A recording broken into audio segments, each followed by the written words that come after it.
কেন আমার কিছুতেই এটা ভোট মনে হয়নি। দুই হচ্ছে যে ৭০ অনুচ্ছেদ, যেটা বিএনপি বার বার বার বার যেই প্রসঙ্গটা তুলেছে নির্বাচনের আগে, ৩১ দফা যখন দিয়েছে তখন, এবং তারও আগে যখন ভিশন 2030 তারা ডিক্লেয়ার করেছিল ব্যাক ইন 2016, তখন থেকে তারা ৭০ অনুচ্ছেদ সংশোধন করা হবে। দলের এমপিরা দলের সিদ্ধান্তের বাইরে গিয়েও তারা তাদের স্বাধীন মতামত প্রকাশ করতে পারবে, ভোট দিতে পারবে, এগুলো তারা ক্যাম্পেইন করেছে। সেই ক্যাম্পেইনের আমি একটা অংশ ছিলাম, কারণ সেই ক্যাম্পেইন আমিও করেছি 2016 সাল থেকে। আমিও বলেছি যে যেহেতু আমি তখন বিএনপির অংশ ছিলাম, আমি ৭০ অনুচ্ছেদ, আমরা যদি ক্ষমতায় যাই, বিএনপি যদি ক্ষমতায় যায়, ৭০ অনুচ্ছেদে আমরা বড় ধরনের একটা সংস্কার আনবো, যে অর্থ বিল এবং সরকারের প্রতি অনাস্থা, এইরকম কিছু মেজর জায়গা ছাড়া বাংলাদেশের যে কোনো ইস্যুতে সরকারি দল হোক বিরোধী দল হোক তারা স্বাধীনভাবে তাদের ভোট দিতে পারবে। এই নির্বাচনের আগে বা এই মনোনয়নের আগে আমরা দেখলাম যে সরকারি দলের চিফ হুইপ একেবারে ঘোষণা দিয়ে বললেন যে দলের বাইরে যদি কেউ ভোট দেয় তাহলে তার সংসদ সদস্য পদ থাকবে না। তার মানে কি তাদের এক ধরনের সন্দেহ ছিল যে দলের বাইরে ভোট যেতে পারে, দলের বাইরে দলের সদস্যরা আর কাউকে ভোট দিতে পারে। কেন তাদের এই সন্দেহ ছিল? যে তাই থেকে থাকে, তাহলে কি আমরা বলতে পারি যে দলের সদস্যদের উপরেই বা প্রার্থীর উপরেই দলের নিজস্ব আস্থা নেই, এবং তারা যে ৭০ অনুচ্ছেদের সংশোধনের কথা বলছে সেটা ইমপ্লিমেন্ট করবার মতন নৈতিক সাহস এবং স্বচ্ছতা তাদের মধ্যে নেই? তো আমার কাছে মনে হচ্ছে যে যেই ৭০ অনুচ্ছেদ নিয়ে এত আলোচনা, এত ক্যাম্পেইন, এবং আমি যার অংশ, আহ সেটা তো আসলে হলো না। তিন হচ্ছে বাংলাদেশের রাষ্ট্রপতির পদটা অনেকটাই আলংকরিক, এবং আমরা নিজেরাই এই কথাটা বহুবার বলেছি। তো এই কারণে রাষ্ট্রপতি প্রধানমন্ত্রীর ক্ষমতার ভারসাম্য আনতে হবে, আনা হবে, আনবো আমরা ক্ষমতায় গেলে, এগুলো কি এই দলগুলো বলেনি? বলেছে তো। কিন্তু এখন আপনি গত ৬ মাসে এই ধরনের কোনো আলোচনা বা এই ধরনের কোনো উদ্যোগ না দেখবেন সরকারি দল থেকে, না দেখবেন বিরোধী দল থেকে। তো এই যে একটি আলংকারিক পদে আপনি একজনকে দিচ্ছেন, না, হ্যাঁ, বিরোধী দলের পক্ষ যার আসলে বিরোধী দল তেমন থেকে কোনো তো টুকটাক বলেই। বিরোধী দল থেকে তো জুলাই সনদ বাস্তবায়নের জন্য বলছে। আর জুলাই সনদে তো আসলে ভারসাম্য আনার বিষয়গুলো বলা আছে। ৭০ অনুচ্ছেদ, রাষ্ট্রপতির প্রধানমন্ত্রীর মানে ভারসাম্য যেটা বলছিলেন, সেই বিষয়গুলো তো আছে। মানে বিরোধী দলের পক্ষ হ্যাঁ, থেকে এগুলো দাবি করে তো। এটা তো কেবলমাত্র আসলে বিরোধী দলের ইস্যু ছিল না, এটা ছিল আওয়ামী লীগের বাইরে বাকি যত দল আজকে আপনি হুম। সংসদে দেখতে পাচ্ছেন প্রত্যেকের দাবি। কিন্তু সেটা ইমপ্লিমেন্ট করবার জন্য যেই আহ সদিচ্ছাটা বা সেটাকে ইমপ্লিমেন্ট করতে বাধ্য করবার জন্য যেই চাপটা, কোনোটাই কিন্তু আমরা সেভাবে দেখছি না। হ্যাঁ, কিছু টুটকা কথা বলা হচ্ছে, হ্যাঁ করা হবে, করতে হবে, এই পর্যন্তই। আপনি দেখেন এখন পর্যন্ত কিন্তু আমরা সেই প্রেশারটা বা সেই চাপটা বা সেই সদিচ্ছাটা সরকারের তরফে আমরা দেখি নাই। তো এটা যেহেতু একটি আলংকারিক পদ, হ্যাঁ, অর্নামেন্টাল পজিশন, বাট একটা মানে head of the state, head of the মানে স্টেট দিন রাষ্ট্রপতি, এটাকে আমরা একজন মানে যিনি সকল দল মতের কাছে গ্রহণযোগ্য, অরাজনৈতিক, নিরপেক্ষ একজন ব্যক্তি, হ্যাঁ, গ্রহণযোগ্য বললে অনেকে আবার আমার সঙ্গে তর্ক তুলবেন, তবে কি উনি গ্রহণযোগ্য নন? হুম। না, আমি সেই অর্থে বলিনি। আমি বলেছি নির্দলীয়, সকলের কাছে গ্রহণযোগ্য। সকলের কাছে গ্রহণযোগ্য হলে তো রাষ্ট্রপতি পদে একজন দাঁড়াতেন, দুজন দাঁড়াতেন না। তার মানে আরেকটা দলের কাছে মনে হয়েছে না উনি না হয়ে উনি হলে ভালো, তাই না?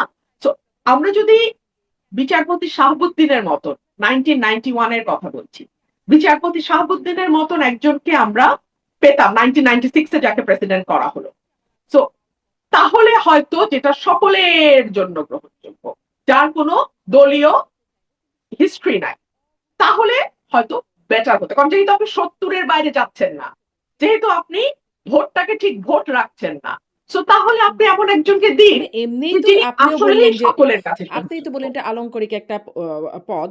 ফলে রাজনৈতিক ব্যক্তি যাক, অরাজনৈতিক ব্যক্তি যাক, কি বা যায় আসে? আলংকারিক হলেও সামান্য কিছু পাওয়ার তার কাছে আছে, এবং বিশেষ করে যখন সরকার কোনো ক্রাইসিসে পড়বে, যখন কোনো জরুরি অবস্থা জারির মতন অবস্থা তৈরি হতেও পারে, যেমন 5th অগস্টের পরে একটা স্পেশাল সিচুয়েশন, একটা স্পেশাল সার্কামস্ট্যান্স তৈরি হচ্ছিল, তখন রাষ্ট্রপতির প্রয়োজনীয়তাটা বা রাষ্ট্রপতির পারফরমেন্সের ক্ষেত্রটা কিন্তু অনেক বৃহৎ। তো সে কারণেই তখন রাষ্ট্রকে রক্ষার একটা ব্যাপার হয়, রাষ্ট্রকে রক্ষার একটা প্রশ্ন আসে। সে কারণেই আমি যে এটা আমার মত, আমার সঙ্গে আপনার একমত হুম। হতে হবে না, আমার সঙ্গে বাংলাদেশের আপনি কারো আপনি কি একমত এমন হওয়ার কারো দরকার কথা নাই। বলতে পারেন অরাজনৈতিক ব্যক্তি কিন্তু সকলের কাছে গ্রহণযোগ্য? মানে ৫ই আগস্টের পরে আমরা দেখলাম ডক্টর ইউনূসের নাম এসেছিল। তিনি হয়ে গেলেন প্রধান উপদেষ্টা। এই রাষ্ট্রপতি নির্বাচনেও তার নামটা আলোচনায় ছিল। আ ফলে তিনি কি আপনার পছন্দের হতে পারতেন? বা আপনার মনে হয় কি? কে হতে পারতেন গ্রহণযোগ্য অরাজনৈতিক? এটা তো রাজনৈতিক দলগুলো মিলে আলোচনা করবে। আমি তো নাম প্রস্তাব আমি এককভাবে করতে পারি না। এটা রাজনৈতিক দলগুলো সেই ইচ্ছাটাই তো নাই শারমিন। আমার প্রশ্নটা হলো সেই জায়গাটাতে যে ওই সদিচ্ছাটুকু যে আচ্ছা আসেন খুঁজি। আসেন বের করার চেষ্টা করি। আচ্ছা পাইলাম না। ঠিক আছে হইল না। তাইলে আসেন আমরা ভোট দেই। কথা বুঝো শারমিন। যে আমরা ১ম এ খুঁজলাম, পেলাম না। হুম, ১ম ধাপ। ২য় ধাপে আসছে ভোট। ভোট যদি হয় তাহলে ৭০ এখানে প্লে করতে পারবে না রোল। তাহলে যার খুশি শেষে প্রার্থী দেবেন। সেই প্রার্থীকে যার খুশি সে ভোট দেবে। এই এই স্বাধীনতাটুকু এমপিদের দেওয়া উচিত ছিল, এটা আমার মত। এবং আমার মনে হয়েছে যে এই প্রহসনের আসলে অংশ হওয়ার কোনো অর্থ নেই। But that doesn't necessarily mean that I don't support Mirza Fakhrul Islam Alamgir. No, not at all. I have my full respect and honor for him. আমার তার ব্যাপারে কোনো প্রশ্ন নাই। কিন্তু এটা আসলে ব্যক্তি সংক্রান্ত বিষয় হুম। নয়। কিন্তু ওইটা এটা কি একটা হলো? মানে প্রিন্সিপাল এর ওই যে ব্যাপার। সকলের কাছে গ্রহণযোগ্য, ওই বিষয়টা কি আসলে হলো? কারণ দেখলাম জামায়াতও মানে বিরোধী পক্ষের তারাও বিষয়টাকে এক্সাক্টলি। অ্যা স্বাচ্ছন্দ্যে মেনে নিচ্ছে। এমনকি আওয়ামী লীগের পক্ষ থেকেও আমি দেখছিলাম যে সাবেক প্রধানমন্ত্রী একটা ভয়েস রেকর্ড আরকি বা একটা কথোপকথনের অংশ উনার তিনিও উনার বলছিলেন যে ভয়েসটা আমি হ্যাঁ, শুনেছি যে উনি বলছেন যে আ বা ইউনূস সাহেবের জিভ লক হ্যাঁ, করছিল হ্যাঁ। প্রেসিডেন্ট হওয়ার জন্য। ভালো হয়েছে তাকে করা হয়নি। উনার রাগটা হচ্ছে ইউনূসের হুম, উপরে। হুম, হুম। না, উনার খুশি হচ্ছে ইউনূস হতে অন্তত পারে নাই। একজন রাজনৈতিক ব্যক্তিকে, রাজনীতিবিদকে করা হয়েছে বলে তিনি বিএনপিকে ধন্যবাদও জানিয়েছেন। সেই অংশেই ছিল। হ্যাঁ, হুম, না দ্যাট ইস ফাইন। আমি যদি সেটা হয় তাহলে আওয়ামী লীগ বলতে পারতো যে আমাদের মানে তাহলে সকল দল মিলে যদি মনে করতেন, আপনি বুঝেন আমি তাত্ত্বিক আলোচনা যেটা করছি যে হুম, সকল দল মিলে যদি একটা নাম প্রস্তাব করতেন, সেটা অলি আহমেদ হোক, সেটা মির্জা ফখরুল ইসলাম আলমগীর হোক, কিংবা সেটা ডক্টর ইউনূস হোক, যেই হোক না কেন, এক হতে পারে সেটা একটা প্রসেস। যে সকলে মিলে আমরা একটা নাম দিলাম। হুম, দ্যাট ইজ ফাইন। ২ হতে পারে যদি সেটা না হয়, তাহলে ভোটের ক্ষেত্রে কোনো ৭০ অনুচ্ছেদের বাধা হুম, হুম। থাকতে পারবে জি। না। এটা হলে হয়তো আমি নিজেই মির্জা ফখরুল ইসলামকে ভোট দিতাম। আমি হুম, ভোটটা দিতাম।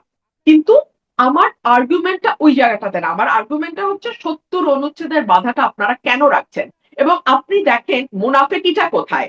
এই নির্বাচন হওয়ার পরপরই স্বরাষ্ট্রমন্ত্রী আবার বলছেন হুম, হুম। যে, "আমরা ৭০ অনুচ্ছেদের বাধা তুলে দেব।" তো তাহলে তুমি এই ভোটের আগে তুললা না কেন?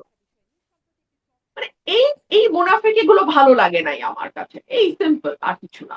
আর যে নতুন মন্ত্রিসভায় যারা নতুন মুখ যারা যোগ হলো, আ আপনার সেই সেই নতুন যোগটাকে কেমন মনে হলো? যারা নতুন আসলেন? আমার কাছে মনে হয়েছে যে এটা একটা ভিন্ন রকম দৃষ্টান্ত, এবং এই দৃষ্টান্তটি আমার ভালো লেগেছে। কেন ভালো লেগেছে? যে নরমালি আমরা মন্ত্রীদের পারফরম্যান্স একবার মন্ত্রী হয়ে যাওয়ার পর সেটার কোনো আর রেটিং আমরা করি না। যে আচ্ছা অমুক মন্ত্রী ভালো করছে, তো উনি থাকবেন, বা অমুক মন্ত্রী উনার জায়গায় হয়তো অত ভালো করছেন না। সো উনাকে আমরা সরিয়ে অন্য কোথাও দেই। এইটা কিন্তু আমরা অতীতে কখনো দেখি নাই। But for the first time এটা অন্তত একটা মানে শুরু হলো। এখন মন্ত্রীরা আরেকটু সচেতন থাকবেন বলে আমার ধারণা। যে যদি না, পারফরম্যান্স মানে গত খুব ভালো সরকার না মানে আমি হয় আওয়ামী তাহলে লীগ হয়তো সরকারের সরিয়ে সময় দেওয়া বলছি। যাবে। সেখানেও তো মন্ত্রিসভায় রদবদলের ঘটনা ঘটেছে। হ্যাঁ, কিন্তু এটা একেবারে ১৮০ দিনের মধ্যে, যেটা হুম, প্রাইম মিনিস্টার একটা বলেছিলেন যে, "আমি ১৮০ দিন পারফরম্যান্স দেখব। হুম, তারপর আমি কাউকে ইনক্লুড করব, কাউকে এক্সক্লুড করব।" So he kept his promise. ওই জায়গাটাতে আমার ভালো লেগেছে যে ঠিক আছে ১৮০ দিন। এর মধ্যে প্রশ্ন আসতে পারে বিদ্যুৎ মন্ত্রী ইজ আ টোটাল ফেইলিউর। উনাকে কেন কিছু করা হলো না? এর মধ্যে প্রশ্ন আসতে পারে বিদ্যুৎ মন্ত্রী আগেও বিদ্যুৎ মন্ত্রী ছিলেন এবং উনি সরকারকে ডুবিয়েছেন। কিন্তু হুম, উনার অবস্থার কিন্তু কোনো পরিবর্তন হয়নি। এটা ডেফিনিটলি যিনি সরকার প্রধান আছেন উনি নিশ্চয়ই এই বিষয়গুলো বিবেচনায় নেবেন বা নিচ্ছেন। আর ইন্টারেস্টিং যেটা হয়েছে যে এখন আমাদের ডাবল মন্ত্রী হয়েছে। যেমন হুম, তথ্যমন্ত্রী ২ জন। আজকেই আমি জাগো নিউজে দেখছিলাম আপনার এখানে হুম, বসার আগে যে এখন পর্যন্ত যিনি ভূতপূর্ব তথ্য মানে যিনি আগে তথ্যমন্ত্রী ছিলেন, হুম। উনি কিন্তু এখনো জহিরুদ্দিন সরকার। হুম, তথ্যমন্ত্রী আছেন। সো এই মুহূর্তে যে মুহূর্তে আমি আপনি কথা বলছি, আমাদের এখন তথ্যমন্ত্রী ২ জন, পররাষ্ট্র প্রতিমন্ত্রী ২ জন। সো এটাও কিন্তু ইতিহাসে নজিরবিহীন। বিরল ঘটনা। মানে একই সঙ্গে একই মন্ত্রণালয়, দুজন মন্ত্রী, দুজন প্রতিমন্ত্রী। সো আমি জানি না, এটা আসলে সরকারের নিশ্চয়ই কোনো প্ল্যান আছে। তো এটা তো এখনো 24 আওয়ার্স পার দেখা হয় নাই। যাচ্ছে যে লেটস সি কিছু, কিছু হোয়াটস দ্য গণমাধ্যমে প্ল্যান। দেখছি যে মানে আগের মানে তথ্যমন্ত্রী যিনি জহিরুদ্দিন স্বপন তাকে প্রধানমন্ত্রীর মন্ত্রী পদমর্যাদায় প্রধানমন্ত্রীর উপদেষ্টা করা হবে। এরকমটা দেখছি। আর আন্দালিব রহমান পার্থ থাকবেন হচ্ছে তথ্যমন্ত্রী।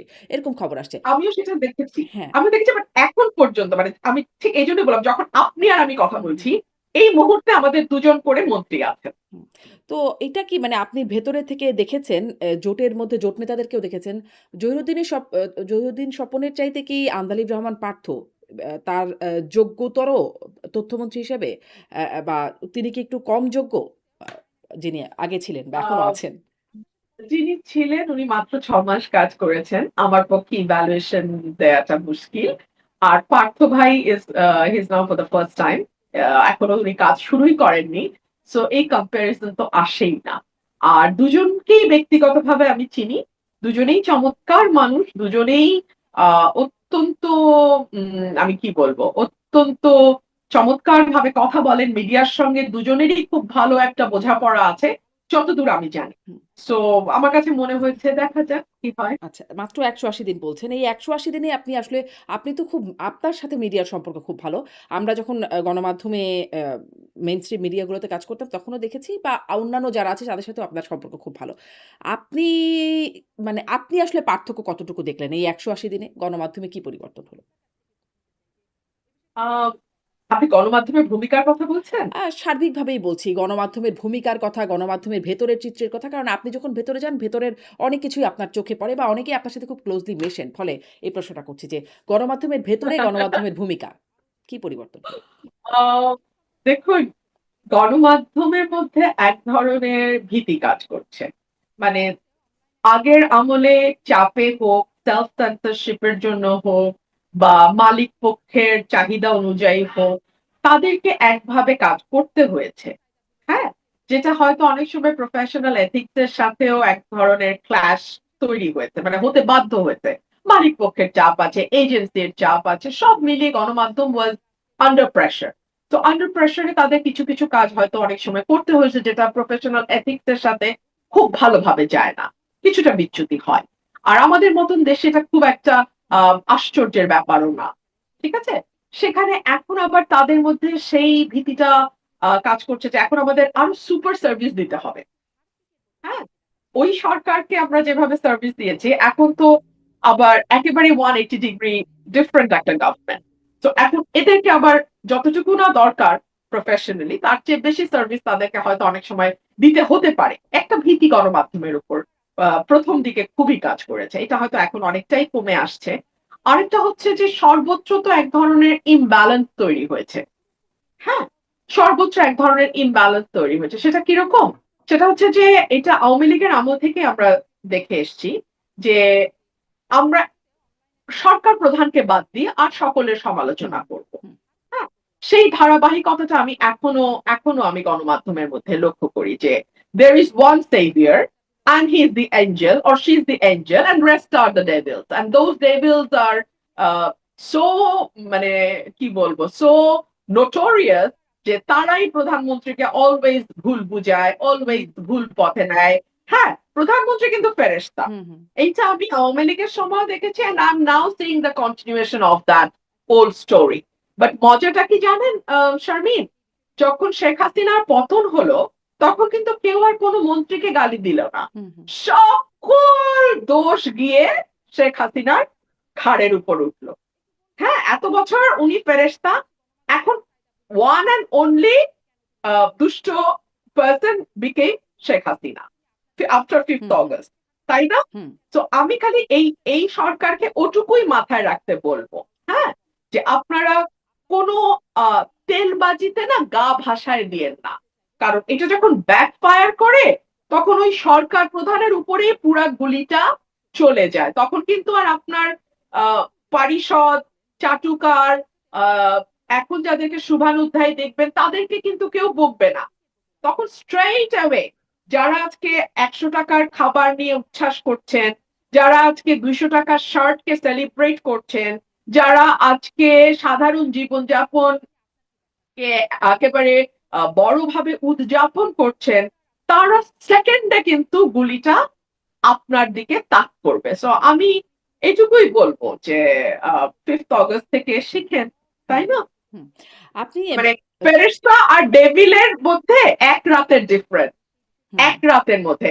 যেটা আমি ইয়েকে দেখেছিলাম, শেখ রেহানা তাদের যে অটোবায়োগ্রাফি, হুম, দুই মানে শেখ হাসিনা এবং শেখ রেহানা যে করেছিলেন একটা একটা হুম, হুম। সিনেমা, হ্যাঁ, হ্যাঁ। ইয়ে আপনি নামটা যদি বলেন, আমি ভুলে গেছি, নামটা ডটার্স মনে টেল পড়ছে না। এরকম একটা মুভি ডটার হয়েছিল। স্টেল, অ্যাবসলিউটলি। হুম, ডটার স্টেলে বলেছিলেন যে 15ই অগস্টের আগের রাত, মানে 14ই অগস্টে ওনারা যখন দেশের বাইরে ক্যান্ডেল লাইট ডিনার করছেন এবং 15ই অগস্ট যখন বঙ্গবন্ধু সপরিবারে নিহত হন, পরের দিন যে ওই বাড়িতেই তাদেরকে কি ব্যবহারের মুখোমুখি হতে হয়েছে, এটা উনি নিজের মুখে বলেছেন। তো মানে ক্ষমতায় যারা থাকেন তাদের কিন্তু দিন আর রাত আকাশ হুম। পাতাল হয়ে যেতে পারে। আমি জাস্ট এটুকুই বলতে চাই। আপনি আ যখন বিএনপিতে ছিলেন তখনও বিএনপি সম্পর্কে আপনার কাছে অনেক প্রশ্ন করতাম। আপনি বিএনপিকে নানানভাবে ডিফেন্ড করতেন বিভিন্ন ক্ষেত্রে। এখন আপনি বেশ কড়া Absolutely. সমালোচনাও করেন। এখন বেশ কড়া সমালোচনাও করেন। মানে একটা সমালোচনা আপনাকে নিয়ে হয় বা আলোচনাও বলতে পারেন যে আপনি তো বিএনপি এই রুমিন ফারহানাকে বিএনপি তৈরি করেছে। বিএনপি এনেছে এই রুমিন ফারহানাকে। সেখানে এখন আপনি বিএনপির সমালোচনা করেন। মানে বিএনপি আপনাকে রুমিন ফারহানা বানিয়েছে এই প্রসঙ্গে আপনি কি বলবেন? আর বিএনপি রুমিন ফারহানা এখন যখন স্বার্থ পেল না, তখন বিএনপি সমালোচনা শুরু করল। আ আচ্ছা। ২ টো প্রশ্ন ২ ধাপে আসি। আমাকে একটু সময় হুম, দেন শারমিন, আমি একটু নিশ্চয়ই। এলাবোরেট করি। কারণ এই কথাটা খুব শুনতে হয় তো আমাকে। আচ্ছা, যখন স্বার্থ পেল না, আ স্বার্থটা আমি পেলাম না হচ্ছে আমাদের নভেম্বরের শেষে বা ডিসেম্বরে আমাদের বোধহয় মনোনয়ন ঘোষণা হলো, হুম, তাই না? হুম। হ্যাঁ, ফেব্রুয়ারিতে ইলেকশন। ওই নভেম্বর ডিসেম্বরের হুম, মধ্যে।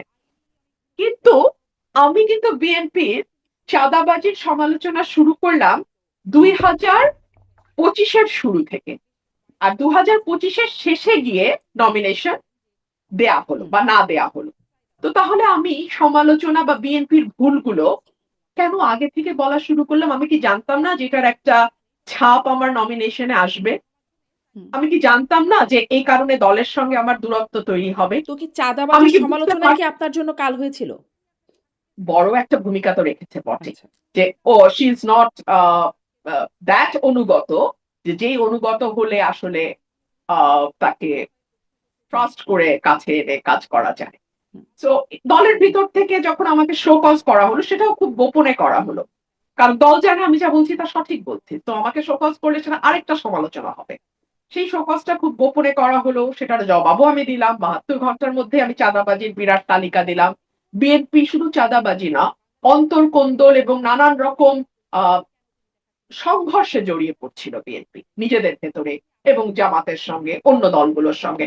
সেগুলো নিয়েও আমি খুব স্ট্রংলি মিডিয়াতে কথা বলেছি। এবং সেটা আপনি এত ওয়েল ডকুমেন্টেড না আজকাল সব কথা, যে just it's within hmm. Your finger tip. Just go and Google it, YouTube এ যান, you will find it. So এটা আমি আপনাকে ওভাবে আমার ব্যাখ্যারও দরকার নেই। আপনারা সবাই জানেন যেটা আমি করেছি। সো পাইনি বলে করেছি, ব্যাপারটা তা না। এখন আসেন যে আপনাদের সঙ্গে যখন আমি টক শোতে বসেছি আওয়ামী লীগের আমলে, তখন আমি বিএনপিকে খেয়ে না খেয়ে ডিফেন্ড করেছি। কেন করেছি? হুম, করেছি বিকজ এত দুর্দশা বিএনপির জীবনে কোনোদিন আসে নাই। এবং বাংলাদেশে কোনো পলিটিক্যাল পার্টিও এত খারাপ অবস্থায় আমার সেন্স হওয়ার পর পড়ে নাই। কারণ আমি জন্মেছি ৮১ সালে। সো আওয়ামী লীগ যদি তাদের দুর্দশার কথা দাবি করে, সেটা ৭৫ থেকে ৮১। হুম, ঠিক আছে? তো ওটা আমার জন্মের আগেকার কথা। আমার জন্মের পরে আমি কোন পলিটিক্যাল পার্টিকে এত ভয়াবহ দুর্দশায় পড়তে দেখি নাই, যেটা আমি ১৩ সাল থেকে ২৪ পর্যন্ত বিএনপি কে দেখেছি। আর তখন তখন যদি আমি আ গুমের বিরুদ্ধে কথা বলি, ইলেকশন ইঞ্জিনিয়ারিং এর বিপক্ষে কথা বলি, আমি যদি হিউম্যান রাইটস ভায়োলেশন নিয়ে কথা বলি, আমি যদি করাপশন এর বিরুদ্ধে কথা বলি, সবগুলো কিন্তু অটোমেটিক্যালি বিএনপির পক্ষে যায়। হুম। সবগুলো অটোমেটিক্যালি বিএনপির পক্ষে যায়। সো যেহেতু বিএনপি তখন পাওয়ারে ছিল না, বিএনপি তো স্টিয়ারিং এ ছিল না। সো না বাংলাদেশের কিন্তু ধরেন ইলেকশন ইঞ্জিনিয়ারিং এর কথা আপনি বললে সেটি বিএনপির মানে সেটি আওয়ামী লীগের বিপক্ষে যায় তা নিশ্চিতভাবে। বা আপনি গুম, খুন এসবের বিরুদ্ধে মানবাধিকার বিরুদ্ধে কথা মানে বিষয়ে কথা বললে সেটি আওয়ামী লীগের বিরুদ্ধে যায়। কিন্তু বিএনপির পক্ষে কি করে যায়? কারণ বিএনপিও তো আসলে তত্ত্বাবধায়ক সরকার ব্যবস্থাকে কলুষিত করার পেছনে যেটিকে অজুহাত করে ধরে আওয়ামী লীগ আসলে পুরো ব্যবস্থাটাকেই বাতিল করে দিল। সেই একই মানে কাজটা বিএনপি সেই ইতিহাসটাও অনেক আপনিও জানেন, আমিও জানি বা সবাই আসলে কম বেশি জানে। ফলে না বলি।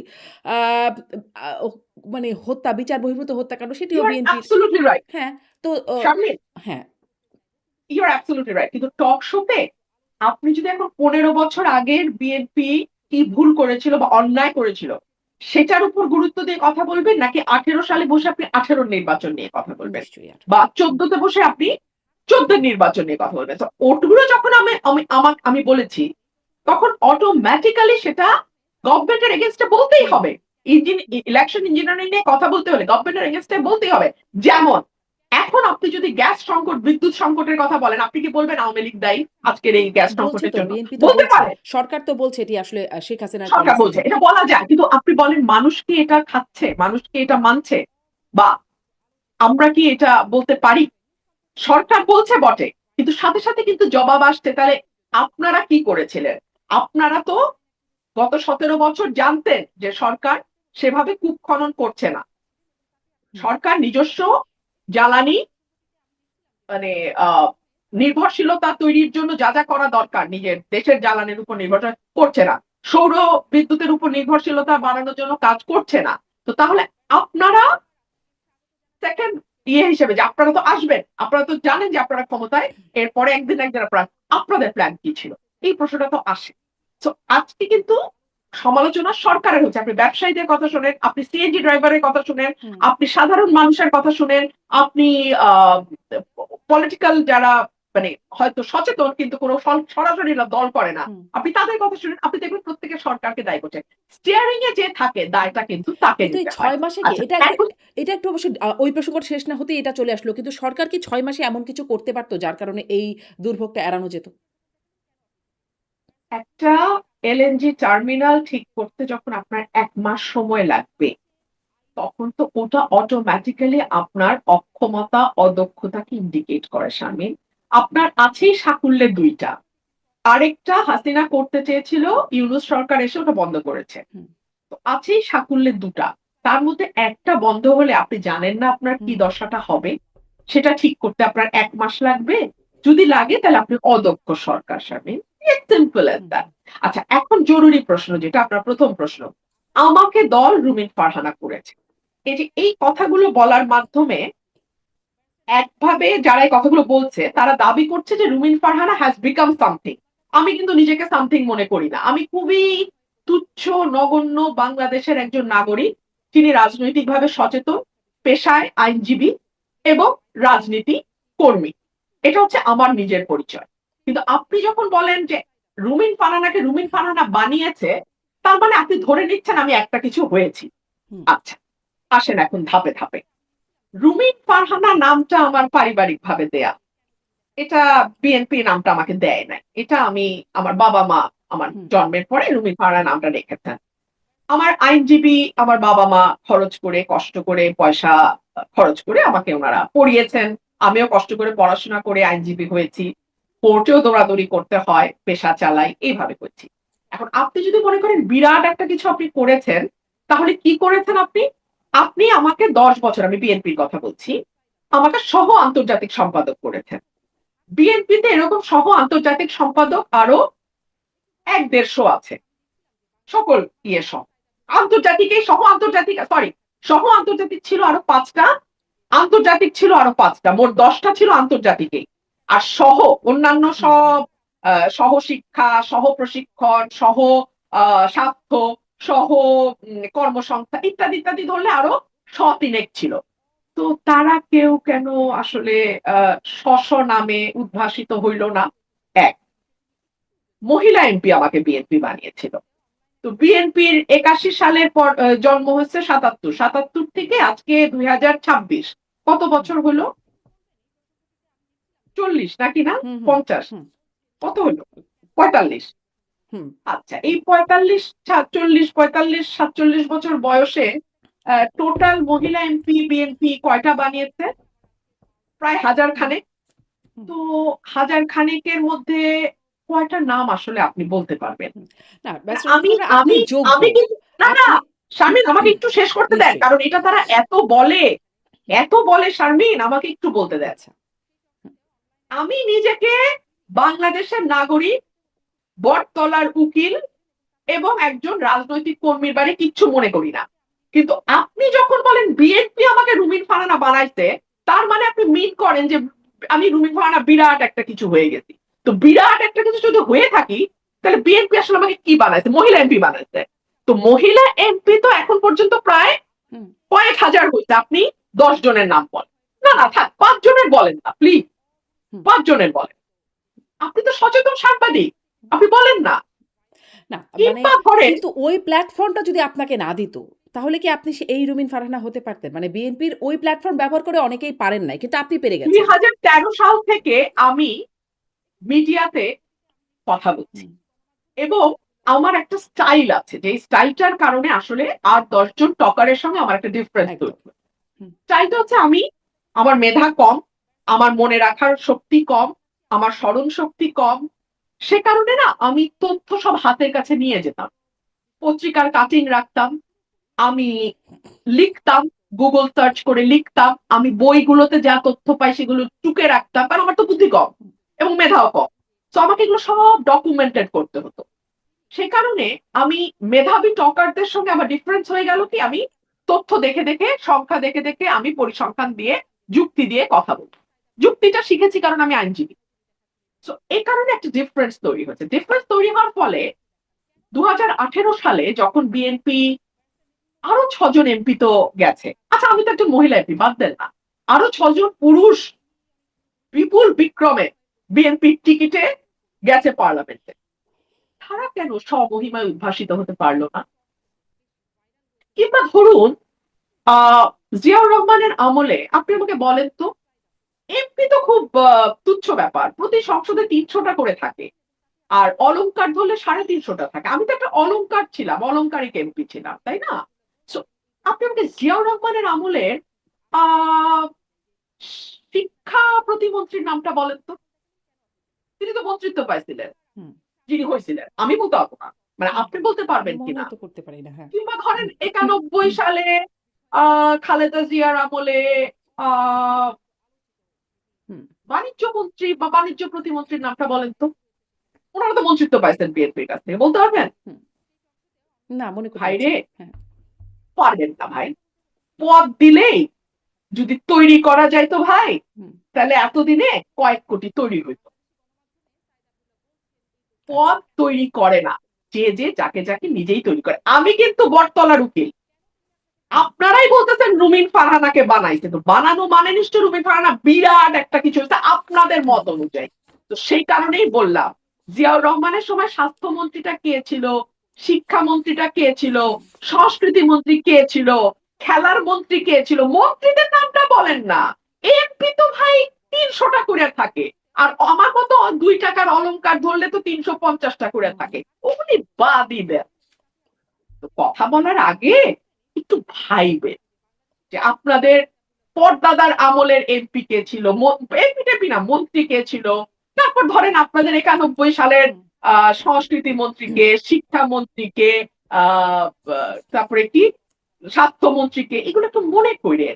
স্বরাষ্ট্র কে ছিল 91-তে, একটু মনে করেন। মন্ত্রী যদি কাউকে অত কিছু বানাইতে না পারে, তাহলে একটা আলংকারিক এমপি কিভাবে দল বড় বানায় আপনি একটু বলেন শারমিন। আমার তো একই হুম। বোকা বুদ্ধি, তার উপরে স্মরণ শক্তি কম, আমি তো এগুলো বুঝি না। জি, স্পষ্ট আপনার ব্যাখ্যা। আপনি যেহেতু মানে সরকারের অনেক কিছু ক্ষেত্রে প্রশংসাও করেন এবং বলছিলাম কড়া সমালোচনা করেন। আপনি আসলে এই ১৮০ দিনের মূল্যায়নটাও বিভিন্ন জায়গায় করেছেন।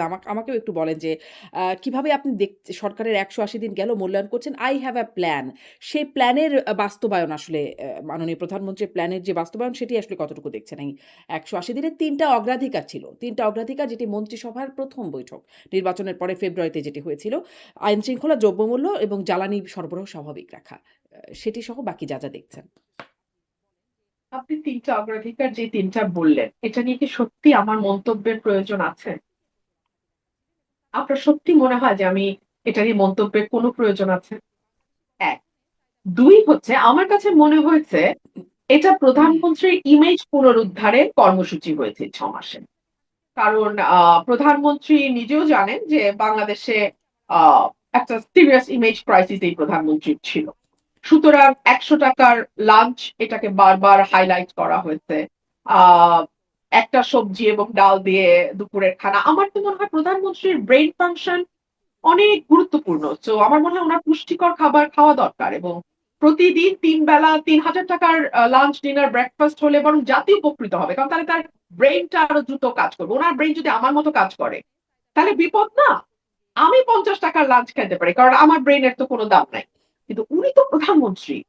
উনার লাগে ৫,০০০, ৫,০০০, ৫,০০০, ৳১৫,০০০ খাক। তবুও ব্রেইনটা বেটার কাজ করবে। আর তারপরে যেমন ধরুন সস্তা শার্ট, সাদা শার্ট এটা একটা ইমেজ। মানে এগুলো মানুষ কিভাবে নিচ্ছে না নিচ্ছে ওটা তো আসলে আশপাশে যারা থাকে তাদেরও একটা মেধার লেভেলের ব্যাপার আছে। হ্যাঁ? উনারা উনাদের বুদ্ধি মতন ইমেজ পুনরুদ্ধারে কাজ করছেন। কিন্তু এটা তো উনাদের বুদ্ধি মত। সো এটা আসলে আ সত্যিকার অর্থেই যারা আ মানে ডিসিশন মানে আমি কি বলব যারা আ উম you know the the decision maker, the society that makes the decision, the society that creates the narrative, and the society that actually decides hmm. what's going to happen and what's not, তাদের কাছে এটা কতটুকু গ্রহণযোগ্য আমি ঠিক জানি মানে না। কিন্তু এই বাট পলিসিটা এই যে ৩ টা ক্ষেত্র আপনি বললেন, এই হ্যাঁ, ৩ টা ক্ষেত্র নিয়ে আসলে কোনো কথা বলার কিছু নাই। এটা ৬ মাস গেছে প্রধানমন্ত্রীর ইমেজ উদ্ধার প্রকল্প হ্যাঁ, হিসেবে। তো প্রধানমন্ত্রীর ইমেজ আসলে এই বিষয়গুলো বেশ আলোচনা হয়েছে, গণমাধ্যমেও আলোচনা হয়েছে আপনি যে বিষয়গুলোর কথা বলছিলেন। কিন্তু মানে এই পরিবর্তনটা বা এই ইমেজটা পোর্ট্রে করবার প্রয়োজনীয়তা কেন হলো? কারণ বেগম খালেদা জিয়া মাননীয় প্রধানমন্ত্রীর মা, তিনিও সফল প্রধানমন্ত্রী। তাকে যেভাবে দেখা যেত, তাকেও খুব সফিস্টিকেটেড এবং তাকে খুব পশ হিসেবেই তাকে মানে দেখা যেত নারী হিসেবে একজন। একটু ভিন্নধর্মী তার পোশাক-আশাক চলাফেরার মধ্যে একটা ভিন্নতাও ছিল বটে। তো তার sophisticated মানে আচরণ, বেশভূষা সেটা কি তার জন্য কোন রকম আ অ অনুকরণীয় না হয়ে তার বিপরীতটা যেটা সেরকম কি কিছু ছিল? কেন আসলে বর্তমান প্রধানমন্ত্রী বা তার পুত্রকে সেখান থেকে সরে খুব simplicity দেখাতে হচ্ছে যে অ্যা সাদা শার্ট পরছেন? এটা আসলে উনি এবং উনার আশপাশের মানুষ বলতে পারবে। এটা তো আমার পক্ষে বলাটা ডিফিকাল্ট। এটা তো আমি ঠিক বলতে পারব না। তবে আ ম্যাডামের যেটা আমি মানে আমাদের এক্সপেরিয়েন্স যেটা ছিল সেটা হচ্ছে যে ম্যাডাম ওয়াজ ভেরি জেনুইন। হ্যাঁ? উনাকে আসলে উনি কখনো আরোপিত মানুষ ছিলেন না। আ উনি যখন রাজনীতিতে আসেন 80s এ তারপর থেকে উনার যেই একটা নিজস্ব স্টাইল গড়ে উঠেছে সেটা নিয়ে বিরোধী পক্ষ অনেক সময় অনেক রকম কথা বলেছে। But she never paid any hmm, attention to that. Hmm, hmm. So she was very genuine and she was very confident. তো উনার আ তো আমি এইটুকুই বলতে পারি। বাট এখন যিনি প্রধানমন্ত্রী আছেন, উনি হি ইস ভেরি হাম্বল যেটা আমি শুনি। He is very humble, he is very polite in personal conversation. আর বাকিটা ইমেজ বিল্ডিং এর যেটা সেটা উনার আশেপাশে যারা আছেন, উনারা ভালো বলতে পারবেন। এটা আমার পক্ষে এটা কি বলা মুশকিল। আপনার পক্ষে এটা দেখবার সুযোগ হয় নাই যে এটি আসলে মানে তিনি কি আসলেই খুব সিম্পল একজন মানুষ কিনা? কারণ তিনি আসলে বিনয়ী এটা এটা আমি আসলেই শারমিন আমি একদম বলতে পারব না। আমি হুম। জানি না কারণ আমার কোন অভিজ্ঞতা নেই উনার সাথে কাজ করার। আচ্ছা, কোনো অভিজ্ঞতা নেই কাজ করার। আপনি আম মানে আপনি সরকার খুব ইন্টারেস্টিং। আমি আপনাকে বলি শারমিন, যেদিন বেগম খালেদা জিয়া মারা গেলেন, সেদিনই তো উনার চেয়ারপারসন হিসেবে উনি হুম, কিন্তু মারা গেছেন as a chairperson of BNP. উনি কিন্তু মৃত্যুর দিন পর্যন্ত she was the hmm. Chairperson. উনি মারা গেছেন ভোর সকালে ৬টায় ৭টায়। অন দ্যাট ভেরি ডে বিকাল ৪টায় আমি বহিষ্কৃত। তো আমার তো ১ মিনিটও কাজ করার অভিজ্ঞতা নাই এই নতুন প্রধানমন্ত্রীর সঙ্গে। ১ মিনিটও না। মানে এটা কেমন করে হলো? মানে যেদিনই মারা গেলেন সেদিনই বহিষ্কৃত হয়ে গেলেন? মানে এটা আপনি দলে সেদিন তো আসলে মানে অন্যরকম একটা অবস্থা দলে থাকবার কথা। যে চেয়ারপারসন মারা গেছেন, বেগম খালেদা জিয়া মারা গেছেন। আশ্চর্য যে দলের ওই অবস্থা ছিল না। এটা খুবই আমি বলব যে দেখুন আ দুষ্টামিরও কিন্তু একটু মানে বুদ্ধিদীপ্তভাবে দুষ্টামি করতে হয়। হুম, হ্যাঁ? আপনি দুষ্ট কিন্তু দুষ্টের মধ্যে যদি বুদ্ধিবৃত্তিক আ বিরাট দৈন্যতা থাকে তাহলে কিন্তু সেই দুষ্টামিটা খুব প্রকট হয়ে সামনে আসে। তো ২ দিন পরে বহিষ্কার করলে আসলে এমন কিছু হইতো না। That's very funny আরকি। হুম, হুম। আমি এটুকুই বলব। আচ্ছা। মানে দলের আসলে যে অবস্থা থাকবার কথা সেই অবস্থা ছিল না। দলের মধ্যে কি আসলে অপেক্ষা করা হচ্ছিল এরকম যে কখন এই পরিবর্তনটা হবে? সেটা দল বলতে পারবে। আমি আমি অন্তত অপেক্ষা মানে ওই মানে আমি জানি না। আচ্ছা। I was not a part of the game. So G. I have no idea. হ্যাঁ, আপনার মানে অনেকগুলো কথাই বেশ আলোচনা। আপনি যেহেতু গণমাধ্যমে খুব সরব, আপনি কথা বলেন এবং সেগুলো খুব আলোচনায় আসে। আ একটা যেটি এখন আসছে যে শেখ হাসিনা ফিরবেন। ডিসেম্বরে ফিরবেন, সদল বলে ফিরবেন। আ আপনিও এই বিষয়ে কথা বলেছেন। আসলে কি ফেরাটা বাস্তবতা সম্পন্ন? মানে যে পরিস্থিতি দেখছেন দেশে, তাতে কি শেখ হাসিনার ফেরার প্রক্রিয়া কি হতে পারে বলে আপনি মনে করেন? আপনি একজন আইনজীবীও বটে। আসলে এখানে একটা প্রক্রিয়াগত ব্যাপারটা কেমন সেটি একটা বিষয় এবং তিনি যদি সত্যিই ফেরেন, সেটি কি দেশের জন্য ভালো হবে? আ দেখুন আমি আপনাকে বলি, আমি কিন্তু এই প্রশ্নের উত্তর অনেকবার দিয়েছি এবং প্রতিবারই আমি বলেছি যে আমার সাধারণ জ্ঞান বা কমন সেন্স যেটা সেটা বলে যে উনি ফিরবেন। কেন ফিরবেন? উনি যদি না ফেরেন তাহলে এই দলটি আ ছিন্নভিন্ন হয়ে যাবে। হুম, অলরেডি দলের নেতাকর্মীরা ভীষণ রকম হুম, মানে দুর্দশার মধ্যে আছে। আমি তৃণমূলের কথা বলছি। নেতাকর্মী বলতে কিন্তু মন্ত্রী, এমপিদের কথা বলছি না।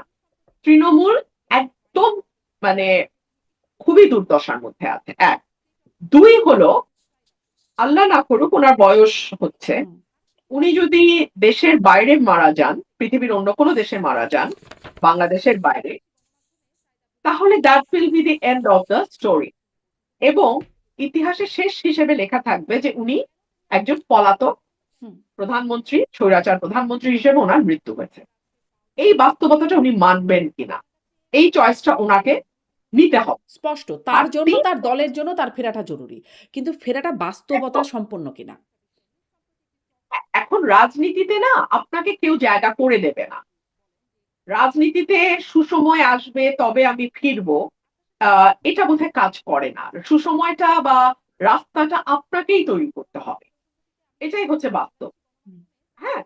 তো আমার মনে হয় যে সেই জায়গা থেকে আমার যতদূর মনে হয় যে এটা আমি আপনি যতটা না বুঝবো, তার চেয়ে যিনি দলের প্রধান শেখ হাসিনা এবং যার রাজনৈতিক অভিজ্ঞতা আপনার আমার চেয়ে কয়েক গুণ বেশি, রাষ্ট্র পরিচালনার অভিজ্ঞতা, বিরোধী দলে থাকার অভিজ্ঞতা, সরকারি দলও না, বিরোধী দলও না, মাঠের বিরোধী দল হিসেবে অভিজ্ঞতা, সবকিছুই আমাদের চেয়ে অনেক বেশি। সো এই ক্যালকুলেশন যেটা আপনার আমার আছে তার চেয়ে বেটার ক্যালকুলেশন নিশ্চয়ই তার কাছেও আছে। এবং আরেকটা যেটা ব্যাপার যে এই দেশটার পেছনে উনার ফ্যামিলির যে একটা বিরাট ত্যাগ, 15th অগাস্টের কথা আমি বলছি। এবং বাংলাদেশের অভ্যুদয়ের পেছনে তাদের দলের এবং তার পরিবারে তার পিতার যে অবদান, সেগুলোকে যদি ধরে রাখতে হয়, তাহলেও কিন্তু উনাকে ফিরতে হবে। আর ফেরাটা শেখ হাসিনার জন্য যতটা প্রয়োজন মানে এই সকল কিছু বিবেচনায় উনার মন্ত্রী, এমপি তাদের জন্য কিন্তু এটা অত প্রয়োজন না। মন্ত্রী আসবে, মন্ত্রী যাবে। কিন্তু শেখ হাসিনার জন্য তার পরিবারের সম্মান, তার দলের অস্তিত্ব, তার নিজের ত্যাগ, তার নিজের সংগ্রাম, তার নিজের দলে থাকা মানে সরকারে থাকা, বিরোধী দলে থাকা, সকল কিছু তার 46 ইয়ার্স এর যে হিস্ট্রি তার নিজের, সকল কিছুর বিবেচনায় কেউ যদি নাও আসে, হুম। শেখ হাসিনার সম্ভবত আমার যেটা হিসাব যে উনি হয়তো আসবেন। আচ্ছা। কিন্তু আসার কোনো প্রক্রিয়া মানে সেটি আমি আমার অনুষ্ঠানে আওয়ামী লীগের অনেক নেতারাও কথা বলেন। আমি তাদেরকে জিজ্ঞাসা করেছি। তারাও আসলে বলতে পারেন না যে কিভাবে। জিজ্ঞাসা করলে কখনো, কখনো বলেন টাইম উইল সে। আ কোনো প্রক্রিয়া আসলে বোঝা যাচ্ছে না। না, না, এটা না বোঝার কি আছে তাও আমি বুঝতে পারছি না। বাংলাদেশ সরকার তো ব্যাকুল। তারা ভারতেও যাবে না যদি না শেখ হাসিনাকে বাংলাদেশে আনা হয়। তার মানে ভারত তার মানে পথ চেয়ে আছে। বাংলাদেশ সরকার রীতিমতো পথ চেয়ে আছে যে কবে শেখ হাসিনা আসবেন। তো আর শেখ হাসিনাও বলছেন যে তিনি বাংলাদেশে ফিরবার জন্য ব্যাকুল হয়ে আছেন। তো ২ তরফই তো ব্যাকুল। তাহলে অসুবিধা কি? আরেকটা খুব কিন্তু উদ্ভট এই যে কথা ডাক্তার বিএনপি জাহেদ অবশ্য বলেছেন, তিনি ডাক্তার জাহেদ মাননীয় প্রধানমন্ত্রীর উপদেষ্টা তিনি বলেছেন যে তারা চায় ধরে নিয়ে আসতে, বেঁধে নিয়ে আসতে। কিন্তু শেখ হাসিনা এখন বলছে তিনি নিজেই ফিরতে চান, আত্মসমর্পণ করতে চান। মানে হয়তো এটি তাদের পছন্দ হচ্ছে না যে তিনি আত্মসমর্পণ করতে আসবেন। তারা ধরে বেঁধে নিয়ে আসতে চায়। এবং এখন এজন্যই হয়তো ভারতকে বারবার অনুরোধ করছে কিনা সেটারও বিশ্লেষণ আপনি হয়তো বলবেন। যে তাকে ফিরিয়ে দেবার জন্য যেই বারবার অনুরোধটা করছে, আহ্বানটা জানাচ্ছে। আ মানে এটি কি একটা বিশ্লেষণ কিনা? ওনার বাংলাদেশে তাকে বাংলাদেশে এনে বিচারের মুখোমুখি দাঁড় করানোটা কি সরকারের উদ্দেশ্য, নাকি বিষয়টাকে নিয়ে খেলাধুলা করা সরকারের উদ্দেশ্য? যদি খেলাধুলা হয় তাহলে না, উনি আসলে কিন্তু হবে না। ভারতকে নিয়ে আসতে হবে, বেঁধে নিয়ে আসতে হবে, প্লেনে দাঁড় করিয়ে নিয়ে আসতে হবে। ফার্স্ট ক্লাসে আনলে হবে না, ইকোনমি ক্লাসে আনতে হবে। ইকোনমি ক্লাসে আনলে হবে না, প্লেনের লেজে বসিয়ে আনতে হবে। মানে ইত্যাদি ইত্যাদি নাটক করাই যায়। মানে এখন আপনার উদ্দেশ্য নাটক করা হলে তো আপনি সারা দিন নাটক করবেন। যেমন ধরেন, আহ আমি একটা টক শোতে বলেছিলাম যে 5 জন ভালো সংস্কৃতি কর্মীর নাম বলেন যারা বিএনপি করে। 5 জন ভালো গায়কের নাম বলেন, রবীন্দ্রসঙ্গীত শিল্পীর নাম বলেন যারা বিএনপি করে। 5 জন ভালো নজরুল সঙ্গীত গায়ে বিএনপি করে, নাম বলেন। 5 জন ভালো নৃত্য শিল্পীর নাম বলেন। 5 জন ভালো অভিনেতার নাম বলেন। 5 জন ভালো কবির নাম বলেন। 5 জন ভালো লেখকের নাম বলেন। 5 জন ভালো সাংবাদিকের নাম বলেন। অর্থাৎ বুদ্ধিবৃত্তিক কাজের সঙ্গে এবং মননশীল সৃজনশীল কাজের সঙ্গে যুক্ত বা 5 জন আর্টিস্টের নাম বলেন। ফার্স্টে আপনি পারবেন না ভাই। আপনি দিস্তার পর দিস্তা রিসার্চ করতে পারেন, আপনি পাবেন না। সে কারণেই বিএনপির বুদ্ধিবৃত্তিক যে দৈন্যতা, তার ফলে বিএনপির কর্মীরা দেখে অনেকে বলে আমি শেখ হাসিনাকে কি কি জানি কি ফিরায় আনবার চেষ্টা করছি। আরে ভাই, আমি কোত্থেকে, আমি কি পুলিশ, আমি কি মন্ত্রী, আমি কি স্বরাষ্ট্র মন্ত্রণালয়ের দায়িত্বে, আমি কি আইন মন্ত্রণালয়ের দায়িত্বে, আমি কি প্রধানমন্ত্রী, আমি কি করে শেখ হাসিনাকে ফিরে আসবো? আমি আইনজীবী, বটতলার উকিল হিসেবে আমি যেটুক বুঝি আমি ওইটুক বলি। রাজনীতি একজন কর্মী হিসেবে আমি যেটুক বুঝি আমি ওইটুক বলি। হুম। নাকি ওইটুক তোমাদের মন মতো না হলে বলাও যাবে না, তাই না? তো এই যে ইডিয়টিক কথাবার্তা বিএনপি বলে, আমার মনে হয় যে বিএনপির কিন্তু আমার মনে হয় যে মানে এরকম বোকার মতো কথা বলার চেয়ে চুপ থাকাটা বেটার। মুখ বাঁধা ছালার দাম কিন্তু লাখ টাকা। যতক্ষণ পর্যন্ত না তোমার স্টুপিডিটিটা একেবারে দৃশ্যমান হয়ে যাচ্ছে, ততক্ষণ পর্যন্ত তুমি বরং বেটার ইউ কিপ কোয়াইট। হুম। আমি এটাই বলবো। মানে আমি ফিরায় আনতে চাই। আচ্ছা, হাউ ফানি, মানে who am I to bring her back, and how is that possible? I'm not in charge of home, I'm not in charge of law, I'm not in charge of government. So even if I want to, how can I? আচ্ছা, এটিই বলা হচ্ছে হ্যাঁ, যে আপনি ফিরিয়ে আনার চেষ্টা করছেন। কিন্তু তিনি যদি ফিরে আসেন বলে Very আপনার fun. যে ধারণা, তিনি ফিরে আসলে আসলে কি পরিস্থিতি ভালো হবে? নাকি সেটি আরো মানে আরে খারাপ কিছু? শুনেন ভাই, এই সরকার যে 3টা অগ্রাধিকার বললেন, গ্যাস, হুম, বিদ্যুৎ, জ্বালানি, হুম। আইন শৃঙ্খলা, দ্রব্যমূল্য, দ্রব্যমূল্য। আইন শৃঙ্খলা, 3টাতে অষ্টডিম্ব প্রসব করছে। এর উপরে যদি শেখ হাসিনা বাংলাদেশে আসে, এইটা আমি এই বছরের শুরুতে বলছিলাম, সবচেয়ে বড় বেকায়দায় পড়বে এই সরকার। না পারবে তাকে ফাঁসি দিতে। ফাঁসি না দিলে অন্য যে রাজনৈতিক দলগুলো আছে তাদের কেউ কেউ এমন অবস্থা তৈরি করবে যে দেশে একটা অচল অবস্থা তৈরি হবে। না পারবে তাকে মানে কারাগারে নিতে।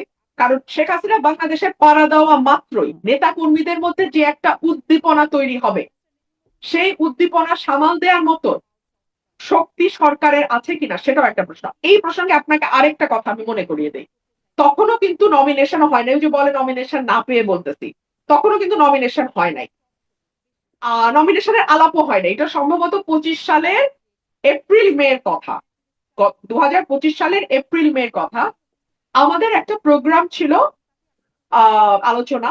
ওখানে মির্জা ফখরুল ইসলাম আলমগীর সাহেবের মেয়ে উপস্থিত ছিলেন, মেয়ের জামাইও উপস্থিত ছিলেন। এটা একটা মানে ইন্টালেকচুয়াল ফোরাম আলোচনা, বাট মানে অডিয়েন্সের সামনে। সেখানে আমি বলেছিলাম যে বিরোধী দল হিসেবে আওয়ামী লীগকে সামলানো নেক্সট টু ইম্পসিবল কাজ। আওয়ামী লীগকে সবসময় বলাই হয় যে তারা বিরোধী দলে থাকবার জন্যই তাদের জন্ম। মানে তারা বিরোধী দল হিসেবে তাদের পারফরমেন্স এরকম। সেটা তারা দীর্ঘ পাকিস্তান আমলে বিরোধী দলে তারা তাদের ভূমিকা পালন করেছেন দীর্ঘ। মানে হুম। সেই চিন্তা করে দেখেন, সেই 47 থেকে আরম্ভ করে 71 পর্যন্ত বিরোধী দল। তারপরেও বাংলাদেশ স্বাধীন হবার পরে বিরোধী দল অনেক সময়, অনেকগুলো বছর। So, বিরোধী দলে আওয়ামী লীগ হচ্ছে একটা আতঙ্কের নাম। তো শেখ হাসিনা যদি বাংলাদেশে ব্যাক করে এবং ওনার নেতা কর্মীরা তাতে যেভাবে একটা উজ্জীবিত হয়ে পথে নামবে বা ইয়ে করবে, এই পুলিশ আর এই ইয়ে দিয়ে আপনি তাকে সামাল দিতে পারবেন? আপনি তো মাইনাস আওয়ামী লীগই দেশ সামলাইতে পারতেছেন না, আইন শৃঙ্খলা সামলাইতে পারতেছেন না, কোনো কিছুই সামলাইতে পারতেছেন না। তো প্লাস আওয়ামী লীগ যখন মাঠে বিরোধী দল হিসেবে থাকবে, অবস্থা কি দাঁড়াবে আপনি একটু মানস পটে কল্পনা করেন তো। আমি এটুকুই বললাম। হুম।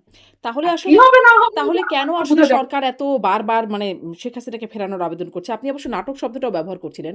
কারণ এইটা প্রশ্নটা এভাবে করবার একটা বিশেষ কারণ হচ্ছে ধরেন ১৪-১৫ তারিখের মানে খবরের কাগজগুলো যদি দেখি তাহলেও দেখছিলাম যে তারেক রহমান ভারতে যাচ্ছেন, প্রধানমন্ত্রী যাচ্ছেন সেরকম প্রস্তুতি চলছে বা প্রস্তুতি শেষের দিকে এরকম নানান রকম আলোচনা। সময়টাও নিয়ে আলোচনা হচ্ছিল। কখনো ২১শে আগস্টের কথা হচ্ছিল বা ১ম মানে এই সপ্তাহের মধ্যে যাবেন এরকম খবর আসছিল। তারপরে দেখা গেল যে এনসিপির নেতারা নাহিদ ইসলাম আসিফ, মাহমুদ সজীব ভুঁইয়ারা তারা বেশ শক্ত ভাষায় বললেন যে তিনি যেতে পারবেন না। গেলে দেশের মানুষের সাথে গাদ্দারি হবে। এরকম কথা বললেন এবং তারপরে দেখা গেল আ আসলে পররাষ্ট্র মন্ত্রণালয় থেকেও বলা হচ্ছে যে তারেক রহমান যাবেন কিন্তু তার জন্য শর্ত হচ্ছে শেখ হাসিনাকে ফিরিয়ে দিতে হবে। মানে সহায়ক পরিস্থিতি হলে তিনি যাবেন। এরকম একটা কথা বলা হলো। আ আসলে তিনি ভারতে যাবেন? ভারতে যাওয়ার জন্য শর্ত কি আসলেই শেখ হাসিনা ফিরিয়ে দেওয়া? শেখ হাসিনাকে ফিরিয়ে দেওয়ার ব্যাপারে এত জোর তাহলে কেন দিচ্ছেন? আপনি যে এই বিশ্লেষণটা দিলেন, সেটি তো তারাও জানেন, তারাও বোঝেন।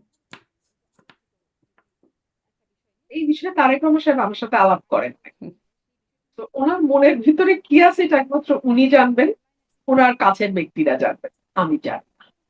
আমি একজন অবজার্ভার হিসেবে আমি যা দেখি আমি আপনাকে তাই বললাম। হুম, আমার ক্যালকুলেশনে যদি একটা শর্ত দেয়া হয় ভারতে যাওয়ার সেটা হচ্ছে কোনোভাবেই যেন শেখ হাসিনা বাংলাদেশে আসতে না পারে। হুম, এইটুকুই বললাম।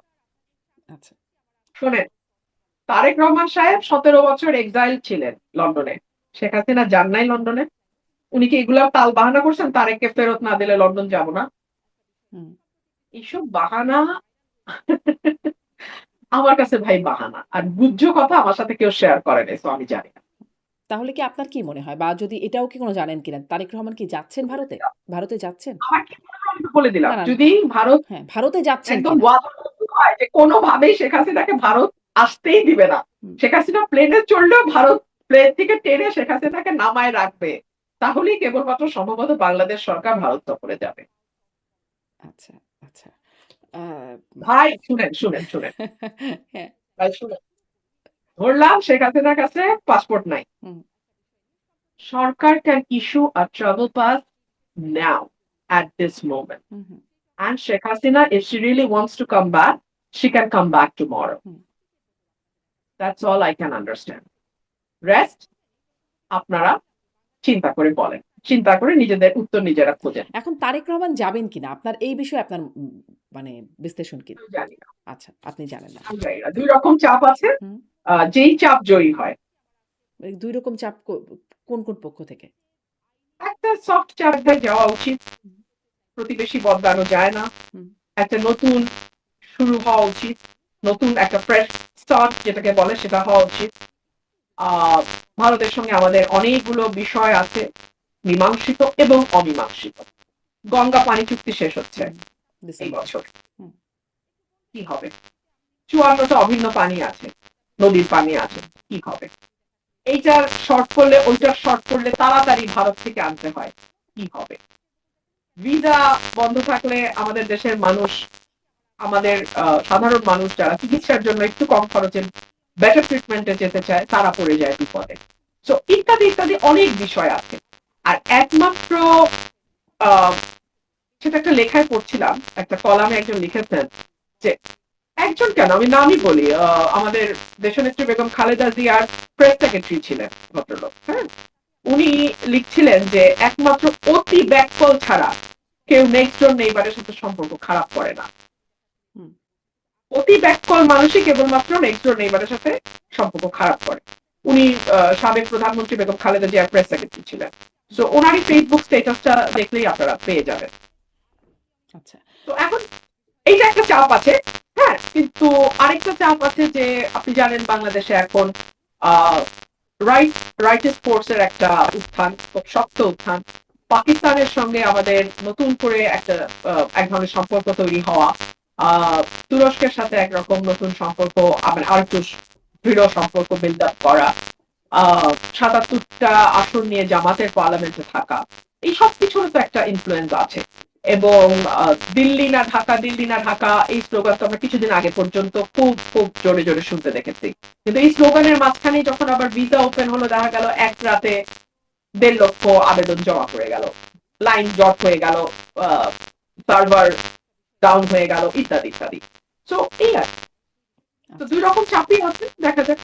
আচ্ছা, একটু আরো ছোট, ছোট করে ২-১ টা ইস্যু কথা বলে ফেলি যে আগস্ট মাস যাচ্ছে, ২১শে আগস্ট গেল। ২১শে আগস্টের সেই বোমা হামলার মামলায় যারা আসামি ছিলেন সবাই বেকসুর খালাস পেলেন। মানে ২৪ জন মানুষ মারা গেছেন সেই বোমা হামলার ঘটনায়। কিন্তু কেউ সেই ঘটনায় দায়ী না। আচ্ছা, যারা খালাস পেলেন ঠিক আছে, তারা দায়ী না। কিন্তু কারা দায়ী সেই বিষয়ে কোনো তদন্তও হলো না। ওই সময় যেটা হয়েছিল বিএনপি সরকারের সময় জজ মিয়া একটা নাটক হয়েছিল। সেটি পরবর্তীতে আসলে বিএনপিও বলেছে যে এটি আসলে কিভাবে, কিভাবে হয়েছিল, নানান রকম ব্যাখ্যা ছিল। কিন্তু এখনকার যেটা দেখা গেল যে ২৪ জন মানুষ মারা গেল একটা বোমা হামলায় মারা গেল যখন বিএনপি সরকার ক্ষমতায় ছিল। কেউ এটার জন্য দায়ী না। আ এটি আসলে কেমন হলো? শারমিন, একটা চমৎকার সিনেমা ছিল, নো ওয়ান কিল্ড জেসিকা। হুম, আমি জানি না আপনি দেখেছি। দেখেছেন কিনা। জেসিকা নামের একটা মেয়ে খুন হয় এবং হুম, আসামি পাওয়া যাচ্ছে না। তো নো ওয়ান কিল্ড জেসিকা। আহ দেখুন, এটা 21শে আগস্ট হত্যাকাণ্ডটি, এটি বাংলাদেশের রাজনীতির মোড় পরিবর্তন করা একটা ঘটনা আমি বলবো।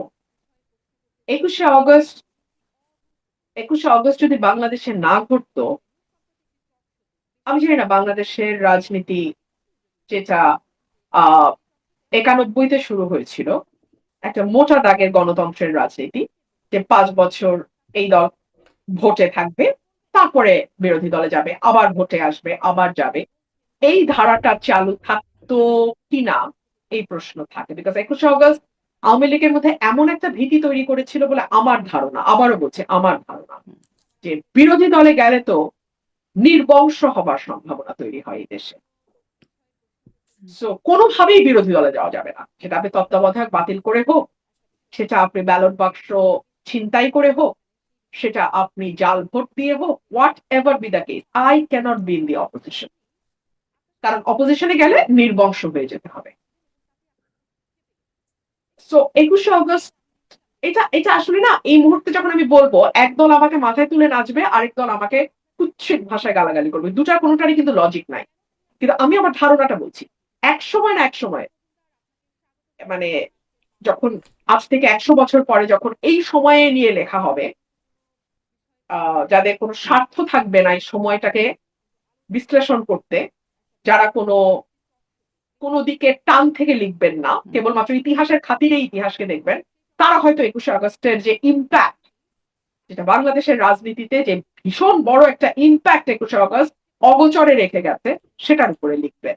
বাংলাদেশের গণতন্ত্র, বাংলাদেশের আইনের শাসন, বাংলাদেশের বিচার ব্যবস্থা, বাংলাদেশের সকল কিছুকে দলীয়করণ, বাংলাদেশে গুম বিচার বহির্ভূত হত্যাকে রাষ্ট্রীয়ভাবে মদত দেওয়া, এই সকল কিছুর পেছনে এই 21শে August back of the mind, maybe that work, একটা একটা একটা সময় হয়তো এই বিষয়গুলো নিয়ে অনুসন্ধান হবে, গবেষণা হবে এবং লেখা হবে। তো তার আগ পর্যন্ত আমি আপনাকে এইটুকুই বলি, কোনো অন্যায়, nothing goes unpunished and unchallenged. 21শে আগস্ট আজকে আপনি হাত ধুয়ে ফেলছেন, no one kill Jessica, no one no one contributed on 21st August incident, fine, খুব ভালো। বাট কে জানে এটা সামনে আর 5 বছর, আর 7 বছর পরে আরো একটা, আরো ভয়ঙ্কর 21শে আগস্ট হবার পথ তৈরি করে দিচ্ছে কিনা। হুম। আমি শুধু মানে এটুকুই বলবো, কোনো অন্যায়কে আপনি মাটি চাপা দিয়ে রাখলে সেখান থেকে এর চেয়েও ভয়াবহ অন্যায়ের জন্ম হয়। তখন এটা যেমন এই এটা এটা ল ঘটনায় অফ নেচার।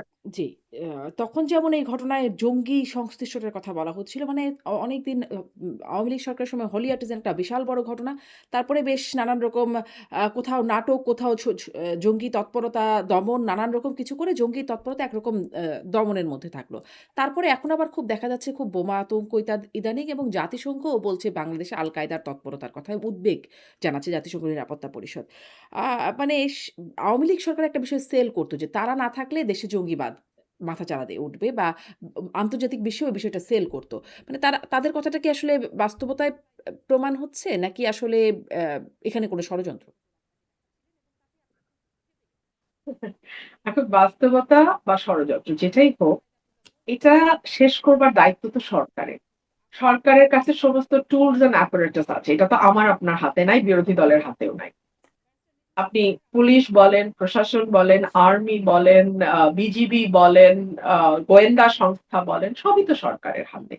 এখন সরকার যদি এটাকে শক্ত হাতে ষড়যন্ত্র বা বাস্তব যেটাই হোক দমন করতে না পারে, তাহলে কি প্রমাণ হবে জানেন?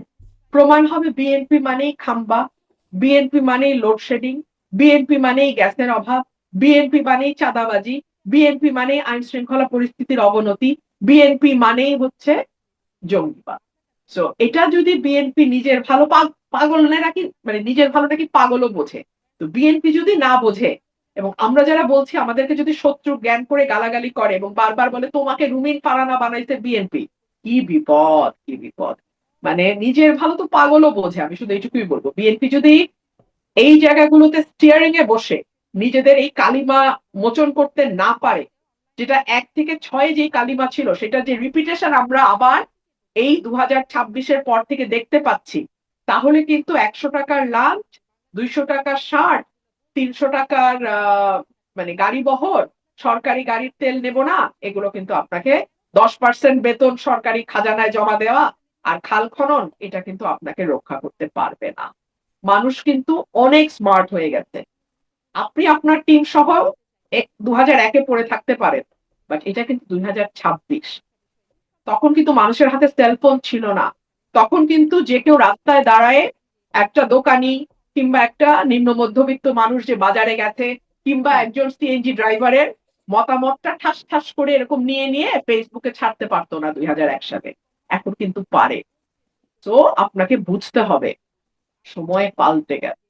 আরো একটু এই কথাটা এই জিজ্ঞাসা করি যে সম্প্রতি দেখলাম মানে বিষয়টা নিউজ ফিডে বেশ আসছে সামাজিক যোগাযোগ মাধ্যমে বিশেষ করে যে আহ, সাবেক শিক্ষামন্ত্রী পররাষ্ট্রমন্ত্রী দীপুমণি তার স্বামী মারা গেছেন তিনিও একজন ব্যারিস্টার আইনজীবী তিনি মারা গেছেন তাকে প্যারোলে মুক্তি দেওয়া হয়েছে মুক্তি থেকে মানে সেখান থেকে তিনি আবার জেলখানায় গিয়ে ঢুকেছেন দীপুমণি না শুধু আরো মানে আওয়ামী লীগের যারা মন্ত্রী ছিলেন বা নেতারা ছিলেন তাদের আসলে সবারই কম বেশি এই অবস্থার মধ্যে দিয়ে যাচ্ছে যখন বিএনপি যখন বিরোধী দলে ছিল আওয়ামী লীগ যখন ক্ষমতায় ছিল বিএনপি নেতাকর্মীরাও এরকম নানান রকম তারা এরকম মিথ্যা মামলা, ভুয়া মামলা, হয়রানিমূলক মামলার শিকার হয়েছে এবং হয়রানিও হয়েছে। অবিচার হয়েছে। তো এখন কি সুবিচার হচ্ছে? আমি তো বলি old wine in new bottle, nothing has change. Hmm. কিচ্ছু বদলায় নাই, কিচ্ছু বদলায় নাই। সেই ভিকটিম এজাহারে বদলেছে। আহ, হ্যাঁ, ভিকটিম বদলেছে। ভিকটিম বলতেছে, হ্যাঁ হুম, ভিকটিম বলতেছে। এখন আমার ভয়টা কি, an eye for an eye will make the entire society blind। এবং এই যে এখন হচ্ছে, আওয়ামী লীগ আবার হুঙ্কার দিচ্ছে এসে একটা একটা করে দেখে নেব। হুম, হুম, হ্যাঁ, তারা নিজেরাই বলে ফেসবুকে, আপনি খুলেন কমেন্ট গুলো দেখেন যে আমাদের বাড়ি পুড়িয়েছে, পাড়া সহ জ্বালিয়ে দেব, গ্রাম সহ জ্বালিয়ে দেব। তো এই জল এই অগ্নিকুণ্ডেই আমরা থাকবো। আর আপনারা যারা কোনো মতে বিদেশে চলে যেতে পারছেন, আপনারা জীবনটা নিয়ে বেঁচে গেছেন। আর আমরা যারা বাংলাদেশে জন্মাইছি এবং বাংলাদেশে আসি, আমরা এই আগুনে পুড়েই মরবো। এইটুকুই আমি বলবো, আর কি বলবো বলেন, আমার আর এর বেশি কিছু বলার নাই। একটা একটা নতুন আশা, একটা নতুন স্বপ্ন, সেই স্বপ্ন 100 টাকার লাঞ্চ আর 200 টাকার শার্টে আটকায় গেল। এই স্বপ্নটা তো দেখি নাই রে ভাই। হুম। আমরা তো আরো বড় স্কেলে স্বপ্নটা দেখছিলাম, আরো বিস্তৃত পরিসরে একটা বেটার বাংলাদেশের স্বপ্ন দেখছিলাম। নসিব খারাপ, এই বলি। নসিব খারাপ। আপনার আচ্ছা এই প্রশ্নটাও একটু করি। যেহেতু মানে একই আপনি বলছেন old wine in new bottle. আপনি আইনজীবী। আপনার কাছে কি ইনারা কেউ আসেন যারা আসলে এখন অবিচারের শিকার আসেন? বা আপনি তাদেরকে কোন রকমভাবে আইনি সহায়তা দিবেন যদি তারা আসে? না, ইন্টারেস্টিংলি আমার কাছে কিন্তু কোনো পলিটিক্যাল মামলা এখন পর্যন্ত আসে নাই। কোনো হুম, পলিটিক্যাল মামলা এখন পর্যন্ত আসে নাই। আমার যেটা আরো আরো ইন্টারেস্টিং শারমিন, আমার আমার নেতাকর্মী যারা মানে হাসের ইলেকশন যারা করছে, রুমিন ফারহানার ইন্ডিপেন্ডেন্ট ক্যান্ডিডেটের ইলেকশন যারা করছে, তাদেরকে হরে ধরে মামলা দেওয়া হচ্ছে, হরে ধরে মামলা দেওয়া হচ্ছে এবং সেগুলার জামিন করতে করতেই আমার অর্ধেক দিন পার হয়। হুম, কিন্তু ওই আগের সরকারের কারো না, ওদের কোনো মামলা আমার কাছে এখন আসে নাই। হুম। মানে যদি আসে আপনি নেবেন? আমি দল হিসেবে তো মামলা দেখবো না, আমি দেখবো যে মামলায় হুম, সাবস্ট্যান্সটা কি। মামলার এখন যদি এখন ধরুন আহ, মানে একজন প্রফেসরের বিরুদ্ধে হত্যা মামলা হয়, হুম, ইউ আন্ডারস্ট্যান্ড, মানে এটা সাবস্টেন্স কি দাঁড়ায়, তাই না? প্রফেসর, তো খেলোয়াড়, সঙ্গীত শিল্পী সবার বিরুদ্ধেই হতে মামলা হ্যাঁ আছে। হ্যাঁ, আমি জাস্ট একটা এক্সাম্পল দিচ্ছি আর কি। হ্যাঁ, তো আসে এবং প্রথমে তো প্রাথমিকভাবে যেটা আসে সেটা হচ্ছে জামিনের আবেদন। জামিন কিন্তু খালাস না। হুম। জামিন হচ্ছে একটা ইন্টারিম রিলিফ। মামলা চলমান থাকবে, যদি সাজা হয় আপনি কারাগারে যাবেন এবং মানে জামিনটা কিন্তু একটা অধিকার। হুম। জামিনটা আদালতের একটা ডিসক্রিপশন। এখন আমার কাছে কোনটা ভয় লাগে জানেন? আমাদের আদালতগুলোর উপর সরকার তাদের পিপি, এপিপি, ডিএজি, এজি দিয়ে নজর রাখে যে কোন কোর্ট জামিন দিচ্ছে, বেশি বেশি রিলিফ কোন কোর্ট দিচ্ছে, সেই কোর্টের পাওয়ার চেঞ্জ করে দেওয়া হয়। সেই